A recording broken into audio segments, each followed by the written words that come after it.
जय श्री महाकाल। बहुत बार में भूत प्रेत या अन्य बाधा नेगेटिव चीज़ें घेर लेती हैं।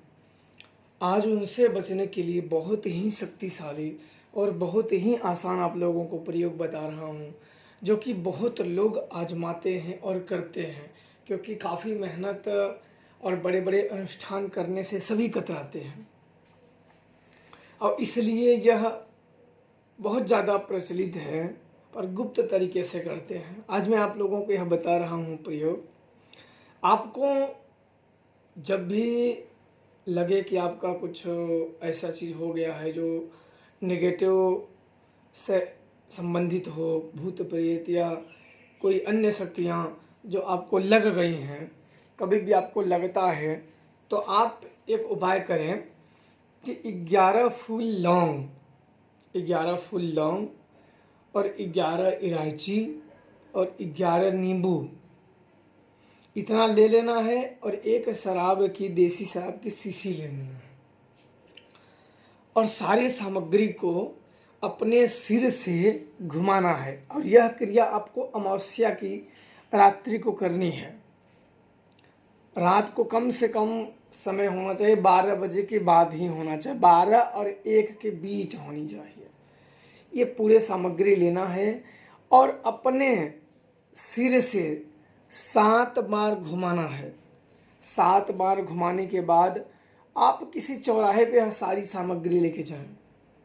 कोई सुनसान चौराहा ढूंढे जहाँ बिल्कुल आपको न कोई रोके, न कोई आपको टोके, न कोई आपका रास्ता काटे, न कोई आपका मार्ग रोके, न कोई आपको पूछे कि आप कहाँ जा रहे हो। और वहाँ ये चयन करें जो चौराहा हो, पहले से देख लें कि कहाँ ऐसे सुनसान चौराहे हैं जहाँ आप इस क्रिया को कर सकते हो। अब वहाँ जाने के बाद आपको पूरी सामग्री वहाँ बीच चौराहे पे रखना है और जो आप शराब लेके गए हो उस शराब को, जो सामग्री लेके गए हो, लौंग, इलायची, नींबू, जो आपने अपने सिर से वार के लेके गए हो, उस सामग्री को वहाँ रख के और उसके चारों तरफ एक सर्कल बनाना है और वहाँ देव से, नाम न पता हो तो सिर्फ देव से प्रार्थना करें कि मेरी जो समस्याएं हैं, जो मेरे दुख हैं, जो मेरे संकट है, इसे आप हटाइए और मुझ पे आशीर्वाद बनाइए।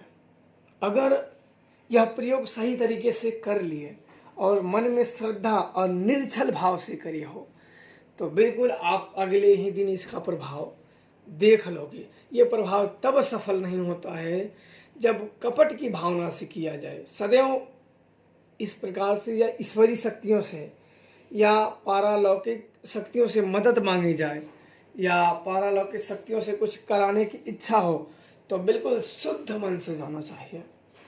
मन का शुद्धिकरण अति आवश्यक है, अन्यथा इनका सहयोग प्राप्त नहीं किया जा सकता है और जिस भी कार्य को किया जाए वो कार्य असफल हो जाते हैं और उस कार्य का कोई भी परिणाम नहीं प्राप्त होता है। इसलिए बिल्कुल श्रद्धा भाव से करें और रात्रि को ही करें। रात्रि अमावस्या होनी चाहिए, कोई रोके टोके ना, जो विधि बताई गई है उसी का पालन करें। अब बिल्कुल आप अगले ही दिन देखेंगे कि इन समस्याओं से काफ़ी आपको राहत मिल जाएगा और काफ़ी आपको शांति मिल जाएगी। तो ये प्रयोग बिल्कुल आप लोग करके और अपने जीवन में अनुभव कर सकते हो और देख सकते हो।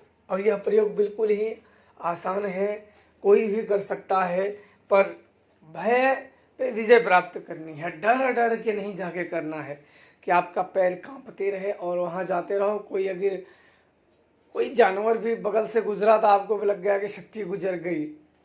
लोग ज़्यादातर यही होता है कि साधनाएं करते हैं, बोलते हैं, मेरे से बहुत जन से बात हुई, बोले गुरुजी हम वहाँ साधना गए थे, अनुभव तो हुआ था। बाद में जब उनके बारे में देखा गया तो पता चला कि भाई उधर से तो कोई गिद्दड़ गुजर गया था, कोई सियार गुजर गया था, जिसे वो अनुभव मान लिए, जिसे दैविक शक्तियों को मान लिए। तो हमेशा घर में रहोगे, जब जंगलों में गुजरोगे तो भाई कोई जानवर अपने शिकार करने के लिए, चूहे, खरगोश या अन्य जानवर अपना शिकार करने के लिए बराबर इधर उधर भागते रहते हैं। और उन्हें अगर उनकी आवाज़ों से, उनके खड़खड़ाहट से, उनके सरसराहट से अगर आप अनुभव मान लेते हो तो फिर गलती तुम्हारी है, और नाम तो सिखाने वाले का हो जाएगा। हाँ बाबा अनुभव तो हो गए, अनुभव तो, पर आपको क्लियर ही होना चाहिए कि जिस शक्ति की आप साधना कर रहे हो उससे काम ले सको। और इस चीज़ों में आपको डर पे विजय प्राप्त करनी है।